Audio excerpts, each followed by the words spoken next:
Hello, welcome to the virtual summit, the Focused and Fulfilled Entrepreneur. My name is Althea Walters. I will be your host for today, and I am a productivity coach and goal success coach. Today, my guest is Eric Twiggs, and I'm going to read his bio and I'm going to hand over to him to share his story, and we're going to begin our conversation. Welcome, Eric. We're going to get a chance to go into it, so I'm going to read your bio right away. Great. So Eric Twiggs is a founding partner and president of the What Now movement. His mission is to build high-performing entrepreneurs, authors, and career professionals who are prepared for life's unexpected curveballs. He is author of The Discipline of Now, 12 Practical Principles to Overcome Procrastination. Eric is also the host of a weekly inspirational podcast titled The 30-Minute Hour.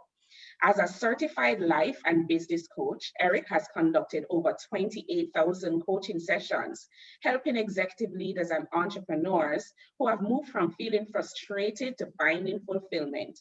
He has also led organizations of 500 or more people in corporate America and shared his message with corporations, associations, and congregations across the country. By reading The Discipline of Now, you will receive a proven blueprint to beat procrastination so that you make more money, get more done, and feel more confident. Welcome, welcome, welcome, welcome, Eric. Today we're gonna talk about the proven strategies, how to beat procrastination, what are the hidden secrets to beating procrastination. And so Eric, I want to just hand over to you to just tell us a little bit about your story and also leading up to your book, The Discipline. Yeah, thank you, Althea. And it's an honor and a pleasure to be on your show. My story begins at Hampton University. I'm often asked, okay, Eric, how did you become your procrastination prevention partner? It started for me in college. It was my senior year at Hampton University in the United States. And I'm having a conversation with my good friend, Donnell. And Althea, I have to admit up front that at the time, Donnell and I, we were a little different. Donnell was all about his purpose, and I was all about the party. And he would always give me a hard time about, Eric, man, you need to get serious. You need to focus. You waste a lot of time. And I'm like, Donnell, man, we have plenty of time to figure that out. Are you coming to the party with me or not? And so a few weeks went by, he and I hadn't spoken, but then I get a phone call from his mother informing me of the fact that he was killed in a car accident. Wow. Wow. Changed the game for me. It sent me a message that maybe I don't have the time that I think to do the things that I need to do. Mm-hmm. And really from that moment on, I really started thinking about how I was spending my time and was I procrastinating. Now there's more to the story, and I can get into this part as well. I thought the message was that I was supposed to climb the success ladder. Mm-hmm. I was supposed to get to the top of the corporate ladder and make as much money as possible. So I took it and ran with it. And I got to the point where you could argue that I was successful. Mm-hmm. I had the BMW. I was a district manager. I had 17 locations in the automotive service industry. I had 17 locations. I had 500 employees. We're winning all of these awards as far as performance, and I'm getting kudos and pats on the back, and I'm successful. And I remember this clear as day. There's one day I am at the stoplight in my BMW. I looked in the rear view mirror, and the eyes that were looking back at me were the eyes of someone who hated what he was doing. Mm-hmm. So I got to a point where I was successful, but I didn't feel significant. Yes. So Eric, I mean, that story is very profound, and it connects with me, I know it will connect with our audience as well, because I can tell you that even on approaching my 35th birthday, I had a similar feeling where, I was just not doing enough. I was just not doing what I'm supposed to do in terms of additional things that I wanted to achieve. And that state, many persons are in that state as well. you know, and we have many persons who are walking around who are going through feelings of unfulfillment. You know, they're climbing the corporate ladder, they're doing so many things, but what next? You know, what it is for me that I'm supposed to be doing. No, you're 100% right, and it made that experience. It made me start to ask. I had to start asking myself some questions. What is it that I really want to do? And it was deeper than just making money. And I had to do some soul searching, and I started looking back at my career and the times where I felt the most fulfilled. And it was always when I was speaking to a group. Like I had a time in my career where I was a corporate trainer. Yes. And I would think, man, you know, I could just do this all day, every day. And I said, okay, I need to be a professional speaker. That's what it is. And that's when you discover it. And it's kind of hard for persons to really pinpoint what they want, but it really goes back to, as you said, soul searching. Yes. What is it that you will be, whenever you're doing these things, you know, what is your reaction? How do you feel? You know, I had to go through that similar soul searching, and I realized that when I connect with persons in such a way that when I share knowledge, that is what, you know, inspired me. That is what triggered my internal flame. When I spoke to somebody and get them to move from point A to point B towards achieving their goals, that is what built fire inside of me. And I decided that I am going to stick with this so I can connect with what you shared just now. So you are known as the procrastination preventer, right?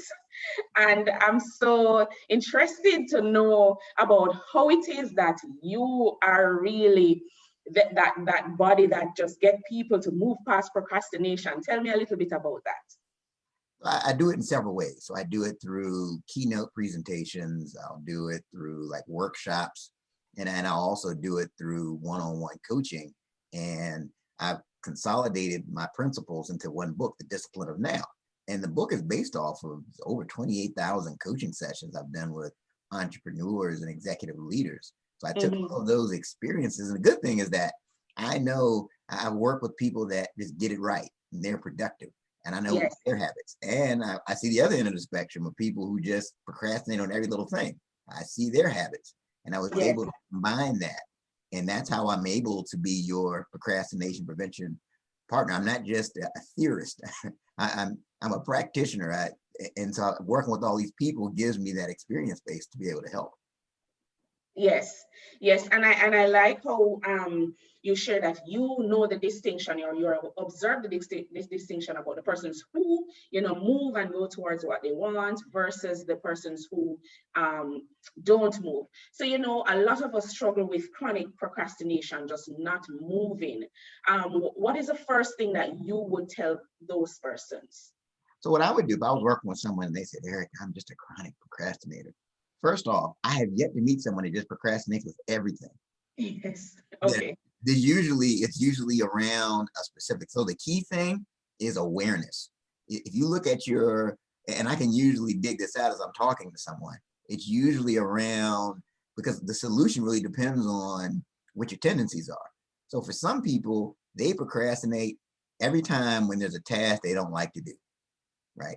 And it's called task aversion. It's not that complicated. It's not that deep. Bottom line, I just don't like doing it. So for that person, for example, the solution would be, you have to understand that just because something needs to be done, it doesn't mean that you have to do it. Correct. Yes. You know, so maybe we look at who else can do this.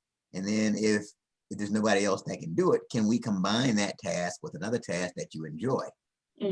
Just unavoidable. That's an example. Then the other thing, it could be every time that you're pursuing something that's aspirational, right? Something that's going to take you to the next level, like writing a book, starting a business, starting a podcast, writing a blog. I work with people that they procrastinate because it could be a fear of success. They don't know if they can measure up. Let's say if they write this book and they become a best-selling author and now they get asked to speak everywhere. Well, what if I'm not up to it? Right. So that's a different thing. So for that type of person, I would focus them on the formula: be, do, and have. Yes. So if you become more, you can do more. And Yes. if you do more, you can ultimately have more. So if you're always focusing on getting better and getting ready when the levels present themselves, you have nothing to fear. So those are just some examples. But the key thing is really being aware of your patterns. And the book helps you with that. Yes. So yes. So just to summarize what you have said, being aware of your patterns, knowing what works for you and what do not work, right? Know what you like to do, and then twinning it with something probably that you like to do. So you get some motivation at the beginning so you can move on towards the end. And one of the key things that you brought up was really delegation. Sometimes, you know, we don't want to do it, and it doesn't mean that we have to do it. And that is also something that, you know, I have learned that it may not be something that you really, really like to do, but probably somebody else can help you to get it done. And that's important. And be, do, have. That's an important formula. And I'm glad that you share that so that persons can really start to do some self-introspection and see what else do they need to do. So if it is, so we know about the chronic procrastinator, the traits of a procrastinator, you know, those things, if you are not aware of it, you really can't fix it. Right. And as you say, awareness is the biggest part of the challenge that we have. So if it is that we go through this procrastination, how is it that it really affects our end results from your perspective? The problem with procrastination is that it's a silent killer, right? It's not like if you put something off that you get an immediate response. So a lot of times you think that you're getting away with it. For example, let's say you have a presentation and you wait until the last minute and you put it together and you present it and you get kudos. Everybody's telling you how great you did. You think it went well, but it could have been better if you had started earlier.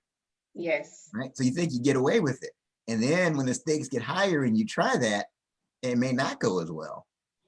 But that procrastination habit, it's a silent killer. I like things that have like a short feedback loop. And the challenge is with a lot of the things we do, you don't get that immediate feedback when you're procrastinating. And so you think it's not hurting you, but it really is. And that's why it's critical to put the discipline in place so that it doesn't become a problem for you. Yeah, and I'm very glad that you touch on that silent killer. And I come across so many persons, even doing training and coaching conversations, and they will say to me, Althea, I just like the rush that I get at the end of it when I realize that, you know, I only have like 2 hours to do this or 1 day to go, and I just do it and I get it out. But guess what, Althea? I still get it out, and they hang on to that glory for themselves. You know, they still get it out, and there's a rush for them. But it goes back to what you're saying about the silent killer. Over time, you could have spent more time to do it well. But secondly, I do believe that it really affects our health. I agree. It really affects our health. So we have to, our audience, you know, who are listening, you really have to think about procrastination and the end result, the effects along the way. What is it causing you? The stresses that it is causing you as well. And really looking back at how you can structure yourself to become more disciplined in meeting your goals and deliverables. So not all of us have the willpower to stop procrastination. So what advice would you have for such persons? Find an accountability partner. That is helpful.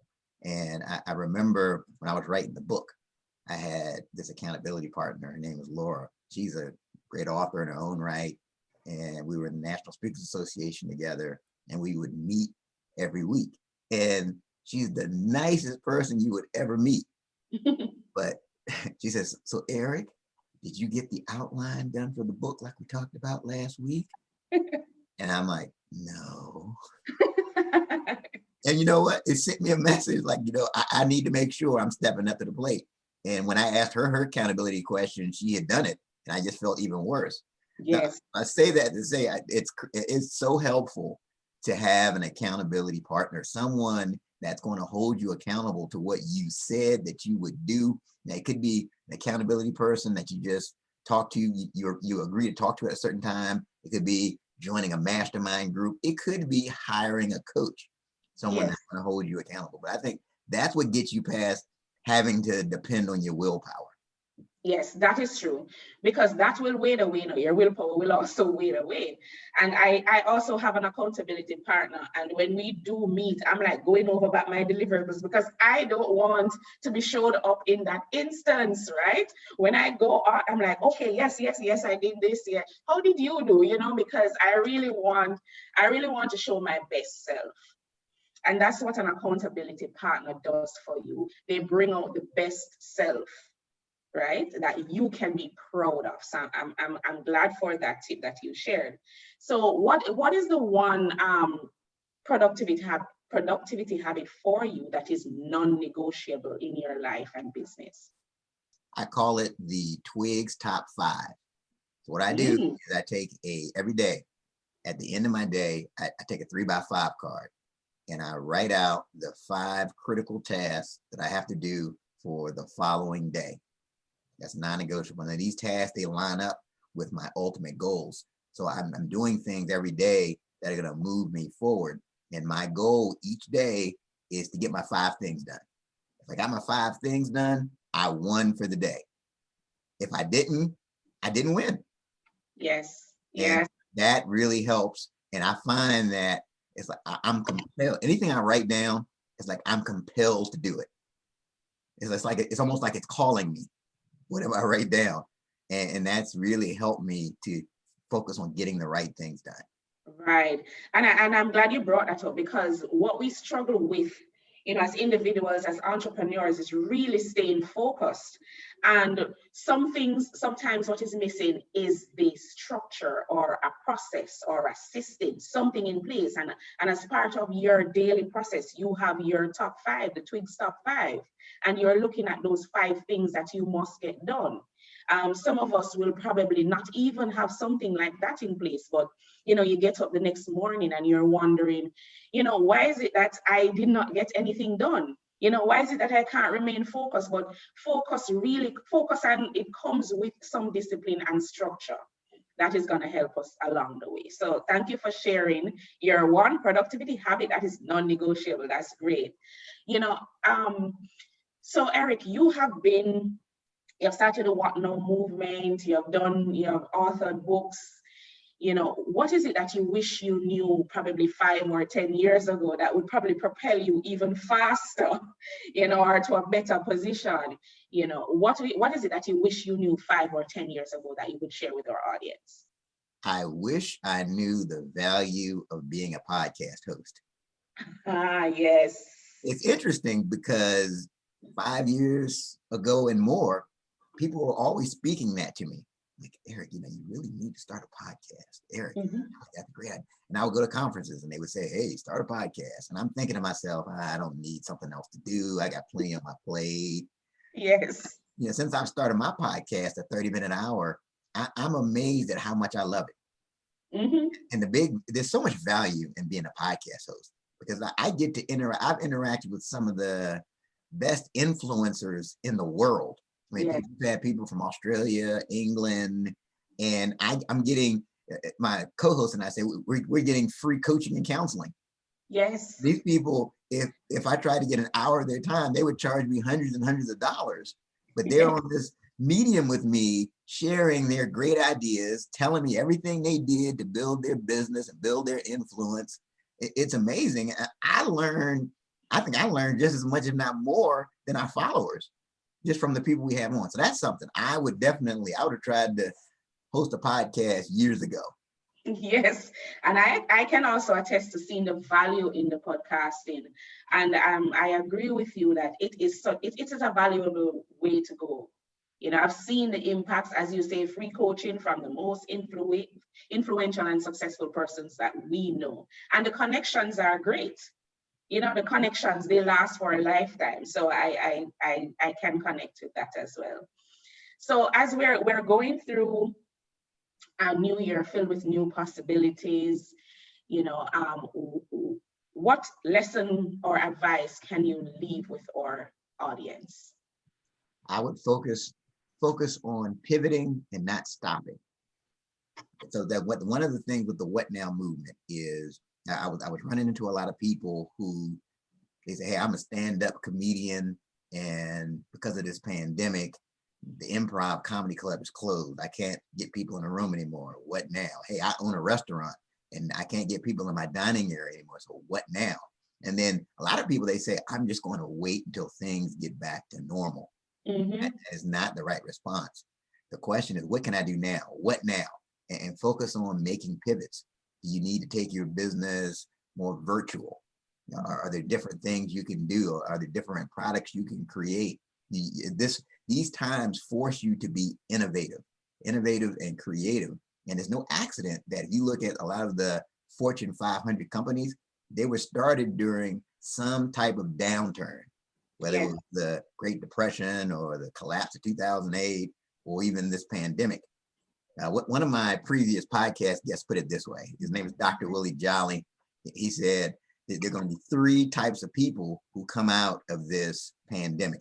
He said there's going to be billionaires, there's going to be millionaires, then there's going to be witnesses. Yes.